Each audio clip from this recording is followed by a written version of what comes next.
Hey guys, it's John back with another anti-guru video. And today's one's interesting because I've been doing some research. I saw a statement by a guru, and the statement by a guru was this: C3C, that's a C3 house in category C, which is for up to 6 unrelated persons living together as a community, is the solution to your HMO problems inside of an Article 4 area. Now, that got me intrigued. Had this guru possibly found the solution to co-living? And so I'm going to share with you my research, and join me in the next couple of minutes, where a flowery shirted John is going to go through some research on what is C3C, what is C3B, and importantly, how these reflect or react with different development strategies. Join me in a couple of minutes, we'll go through that.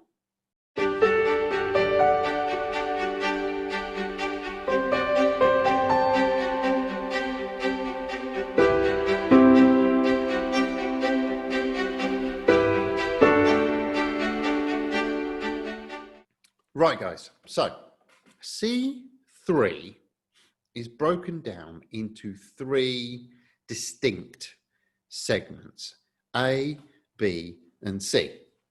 C3A you should all be familiar with. That is a family home. A family living together as a single household, sharing basic amenities. Easy peasy. Now, plenty of those up and down the country. We all understand them. We all know what they are. We know that we use them as single lets or whatever, so we can figure them out. C3B has started to rear its head. And C3B is for up to 6 unrelated persons living together as a single household receiving care. Now, B's been really interesting recently because we're starting to see the ideas of sheltered accommodation. We're starting to see the ideas of hostel style or midway house style accommodation sitting inside B. Importantly, children's home does not sit inside B. And this comes from the North Devon case law, where the judge ruled that children under the age of 16 cannot form a household. They can't live together independently of everyone else. They can't form a household. And because they can't form a household, then a children's home is not a C3B use. It is C2, a care home. All very interesting. So we've started to see B rear its head. And a lot of our clients at the moment are looking at C3B as an alternative to traditional HMO. They don't need planning permission. They need a very different type of regulatory regime. They're often handed off. So they're handed off to a care provider to look after the people. So they're reasonably lightweight. We're getting closer to the unicorn passive form of development that the gurus promise. However, C3C provides a different layer to this. C3C provides a different layer. C3C is there for up to 6 people to live together as a single household. Now, the critical thing to talk about here is the idea of single household. So 6 unrelated people in a single household that do not fall within the definition of HMO. Now, what on earth does that mean? Well, the London Borough of Redbridge think they have the solution. And the London Borough of Redbridge are using North Devon, the North Devon case, to turn around and say, well, if they're all on one AST, so if they're truly one household, they will all be on one AST. The common way to do HMOs is multiple ASTs, and you rent the room. But C3C, you rent the house to a community of people. Community, co-living. Now we're getting somewhere.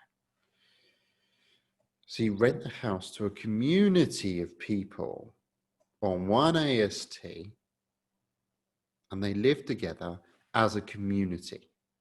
Now, this particular part of the dwelling house use is there, ladies and gentlemen, to catch the other dwelling type uses that would not want to fall in our definition of HMO.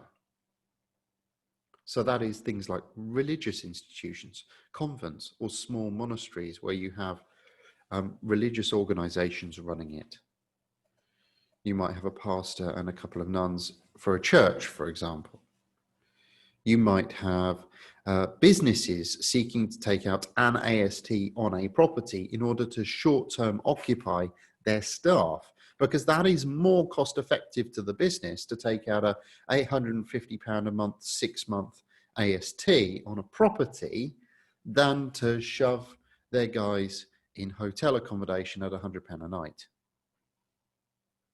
So reality is that C3C does exist, and C3C is there to fill in the gaps between A, a family, B, receiving care, and C4, an HMO. It's that intervening step. Now, I started this questioning as to whether the guru had got it right. Now, as with all gurus, we never hear the whole story, do we? We never hear all of the explanation. We only hear the rose-tinted solution. And the answer is maybe. So if you're using your C3C as a true HMO, individual ASTs for each and every room, then it's not C3C. You don't benefit from the single community approach that C3C extorts. You need to focus on HMO. You'll be in the wrong use class. And certainly, recent cases in Cambridge in particular, recent appeal decisions where people have tried to argue C3C over something else, typically Airbnb, and trying to get serviced accommodation back into C3, have failed. And they failed because the nature, the character of the use is so different from where it's supposed to be that it ends up falling apart for that reason. So that's where the guru might have it wrong. Where the guru might have it right is if you think about co-living, the idea of a community of people living together and sharing a basic amenity, but living as one household. And it is this one household approach that is so important. Then you might have a point. Then you might just have a point. And the point might be that a co-living environment might be where C3C actually is. If you think about how co-living works, you are a community of people, not individuals that come together. You buy in as one to the community aspect of it. And importantly, you share. So you're sharing bathrooms, you're sharing kitchens, you're sharing living areas, dining areas. You're taking joint responsibility for the building, not individual responsibility for your room. That could be where co-living actually finally lives.